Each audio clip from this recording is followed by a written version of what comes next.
Time on my way to rodeo here tonight in Vegas. It's PBR night. Professional bull riders are in town, and it's been an interesting couple of last days. Spent the week teaching a bunch of people about how to take their business to at least $100 million or $1 billion a year, and re-strategizing, remarketing, and re-sales purposing their entire business. And here we are on Saturday night. Unfortunately, my Golden Knights just fell to the Habs. Congratulations, Canada, Montreal Canadiens. You guys took the Knights. That's well done. You got our boy Tomas Tatar and you took him down. Well, tonight I want to use drive time to chat about something near and dear to my heart, and that is being in business for yourself. You know, I often get times to, let me just take this off so we're easy. Yeah, the car's driving itself, don't panic. Oftentimes in business, I get to chat with a lot of young people about, do they want to be an employer or an employee? Do they want to go out and get a job, or do they actually want to build themselves a business of their own? Do they want to build themselves that's something that is capable of sustaining themselves, build an asset that works so they don't have to? And a lot of the time I get stuck with this whole conversation because all our kids are trained how to be employees, not employers. They don't grow up wanting to be entrepreneurs. And, you know, unfortunately, as adults, that just continues. It's not like it disappears as adults. It stays with us. And so, you know, I struggle with educating a lot of people around this, because the fact is that if you want true freedom, see, people seem to think that, you know, having a job is security. Not really. A job, you got one customer. You annoy the boss, you're out. Having a business where you got 100 customers, 1,000 customers, that's real security. You know, absolutely, people say, oh, it's more risky to go into business for yourself. Absolutely. If you don't know what you're doing, it is way more risky. But that's the same as jumping out of an airplane. It's more risky if you don't know what you're doing. And I think going into business for yourself is one of the best decisions I ever got to make in my entire life. And I'm pretty proud of the fact that, you know, since about 15 years of age, I've had a business of some sort. I did work a job for a little period of time, but let me tell you the top 5 reasons I think being an employer is better than being an employee.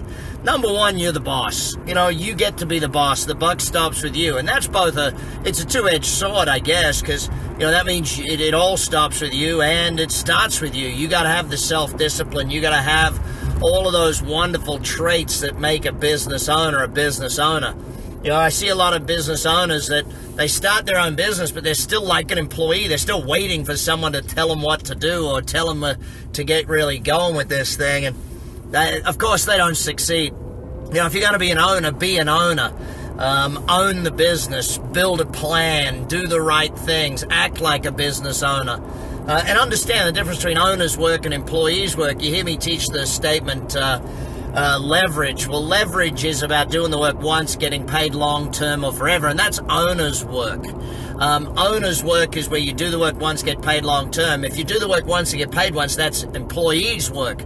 If you're an owner and you're doing a lot of employees' work, you can't expect to make any more money than an employee would make. Second reason you want to be in business for yourself is that you're building both an asset and a cash flow. See, if you're only working a job, then you're building a cash flow. Yeah, you might get paid more as you go along in life, but you get paid more as you go along in life owning your own business. But if you own your own business, you're also building a saleable asset. So you get paid twice in business, whereas you only get paid once when you're owning your job. If you own a job, you've got to invest, so you have to make twice as much to build assets as you would if you own a business, where you're building an asset both ways. Third reason I would say go into business for yourself is that, I mean, if I can be really straightforward about this, put yourself to an actual test in this game. Don't go into the game half-hearted. Don't do half a job. You know, if you're building wealth for someone else, what was that saying many years ago? And I sort of put it a different way. I said, you know, if you don't go to work building your own dream, you'll spend your life working for someone else's dream. You know, and I think that that's a very big reality. But put yourself to the ultimate test, you know. Use all of your skill sets. Use all of your knowledge base. Make sure that you're actually building something that, you know, you'll be proud of and all that thing. fourth reason I love being a business owner is I get to give people jobs. I get to help people feed their family. I get to help people learn, grow. I get to give people jobs every day. All of our companies around the world, we get to give people jobs in 80 some odd countries now that my companies operate in. And I sit back and I think about that, you know, how cool is it that every single day people get to go home and feed their family and take care of their family and pay for their house because, hey, they're working a job that I created for them. I created these jobs for people. I think that's fantastic. You know, not only that, you get to help create community. You get to help build an asset base for the community. Those businesses give back long term. And the fifth and final reason I think going into business for yourself, you know, I'm pretty blunt about the things I say, and you know, when we sit here in the Tesla on drive time, and my kids always harass me saying, "G'day, welcome to the Tesla."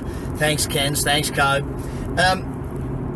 The freedom that comes from having your own business, the time freedom, the ability to do what you want to do and build a business that works around your life of what you want it to be. I set my businesses up so that they work the life that I want. Yeah, I get to work when I feel like it. I get to travel when I want to. I get to build conferences all around the world in cities and countries I want to travel to, and my wife and kids want to travel to. But the freedom of having your own business is one of the most brilliant things about it. So, listen, if you got raising kids, if it's yourself, if you've got a bit of an entrepreneurial flair and you're sitting there thinking, hey, I've always wanted to be in business myself, then good, do it. But learn first, learn how to do it. Read the books, go to the events, learn from seminars, get a mentor or a coach. You know, do the learning. Don't invest your life savings if you've got no idea what you're doing. I also suggest highly for those of you first time round, go and get a franchise. Join a company that's already there that has all of the kinks worked out. Don't do all the learning on your first business. Do some of the learning on that. But anyway, be good. Have a great night. It's Saturday here in Vegas. I'm going to go and watch some amazing athletes at the PBR and have a great time with a bunch of friends and my kids and stuff. But listen, teach your kids to be employers, not employees. Teach your kids to want to be entrepreneurs and grow up and build great companies. Have a great night from me to you. Thanks for being here on Drive Time. Thanks for sharing it with your friends. I know that a lot of you are sharing it these days, and that's really a great thing to know about. So take care. Bye for now.